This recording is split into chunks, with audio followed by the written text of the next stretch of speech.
Hello everyone, and welcome back to this new training series that I've put together for you called the Be a Little Extra in Your Classroom.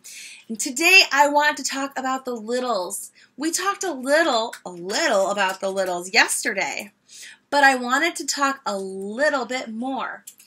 Now, we talked about the trials and what to do to get them to participate. You probably know that there's no way to get every child to participate. Some of them won't. And I know that I told you about one of my students who started off not saying anything.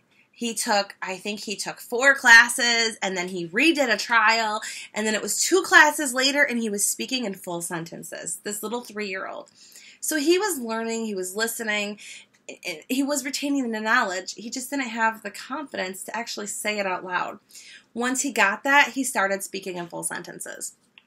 So what I wanted to talk to you about today was other things that you can use to make sure that your child is getting or your student is getting the best possible experience in your classroom. One of the things that we do in the pre-K level is we teach the sounds for phonics.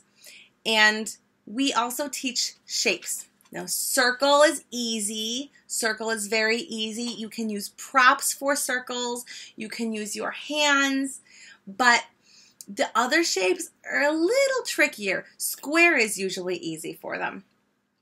But when you get into triangle and rectangle, those are a mouthful of words, and they have letters that go together that the kids can't always say.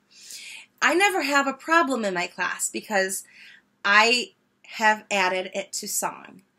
And you probably know that children can sing songs that they have no idea what it means, and they can do that way easier than if someone were to tell them the words. So what I want to talk to you about today is how you can use song in your classroom, even if there's no play button. You don't need a play button to use song. So, this is my rectangle, okay? The shape chant goes, rectangle, rectangle, it is a rectangle, rectangle, rectangle. Find the rectangle. A rectangle is a shape that I see everywhere. Look, I see one there. Okay? So I've taken that song and I've kind of made it my own that I can use a shortened version every time I ask them. And I do it for triangle too. I don't need to do it for circle and square. The kids get that. But triangle and rectangle, they have a harder time with. So, I'll say, triangle, triangle, it is a triangle. Rectangle, rectangle, it is a rectangle. So, we do the shape triangle for, I think, a few lessons, and then the shape rectangle for a few lessons. So, they're not getting them confused. By the time they've mastered triangle, they're on to rectangle, and they won't get them mixed up, even though it's the same chant that I'm using. But it works perfectly because the kids are like, okay, so you say, what shape is it? What shape is it? And they don't know. Do do do do do do do do do do do, and they'll get it. Usually, if they don't, you can go ra.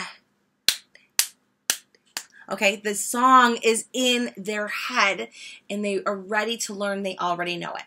Same thing for triangle. What shape is it? Triangle, triangle, it is a triangle.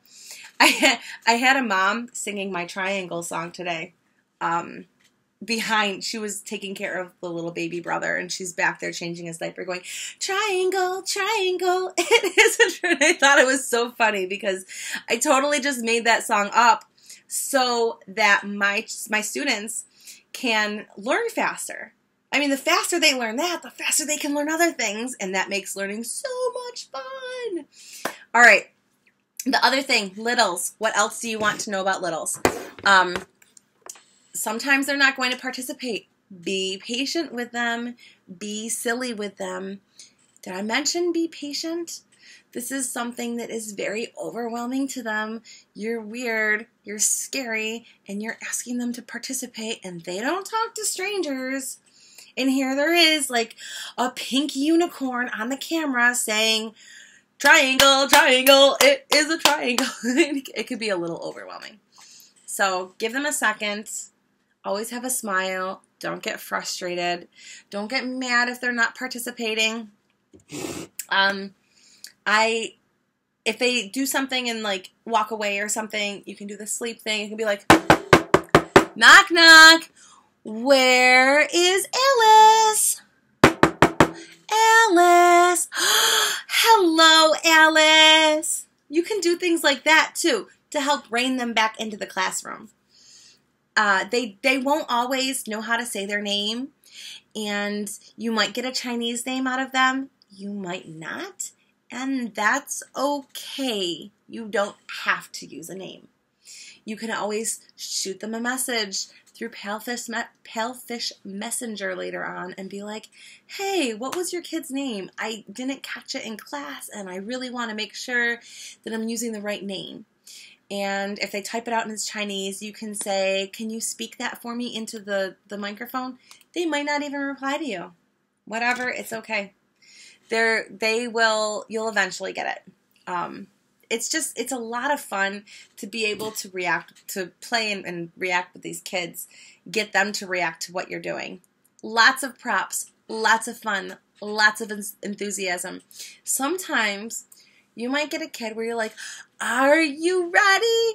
And they say, nope. And you're like, oh, well, let's go. And they laugh because they think you're being funny. Like, they're not mad about it. You know, how are you?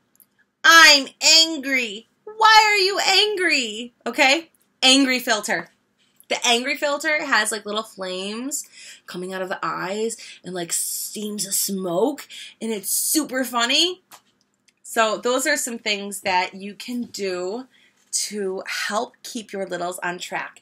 I really, really do recommend to try to do things in song as much as you can. What do you want? There's a song called What Do You Want? Or it's called My Toys or something like that. And the song goes, what do you want? What do you want? I want a doll, please. Yes, yes, yes. I want a doll, please. Okay? So later on, when you're not doing the songs and you're doing the vocabulary, if you say, what is it? They're going to say, I want a doll, because that's the phrase that you're working on. So you can stick with that and be like, what do you want? What do you want? And they'll remember to use the full sentence if you do that, because you're singing it in the song that they've already learned. They'll be like, I want a doll, please. Sometimes for that particular song, and if you're new, you may not have hit that, like you may not have any kids that are doing this one yet. But for that particular song, they will totally forget to say please. So it's something that we're teaching in this lesson. So I want a doll, please. I want a ball, please. What do you want? What do you want? I want a doll, please. Yes, yes, yes. All right. So anytime that you can use song in your classroom, because it's just a little way to be a little extra. And one of my mentor friends, Miss Pat, has told me that she has coined the term, get your Disney on. And she said that's the best way. I call it being extra. She calls it get your Disney on. Get your Disney on. Be a little extra. And I will see you in the classroom. All right? Goodbye, teacher.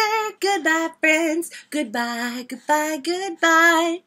If you have a comment or a question or a suggestion, post below. Goodbye.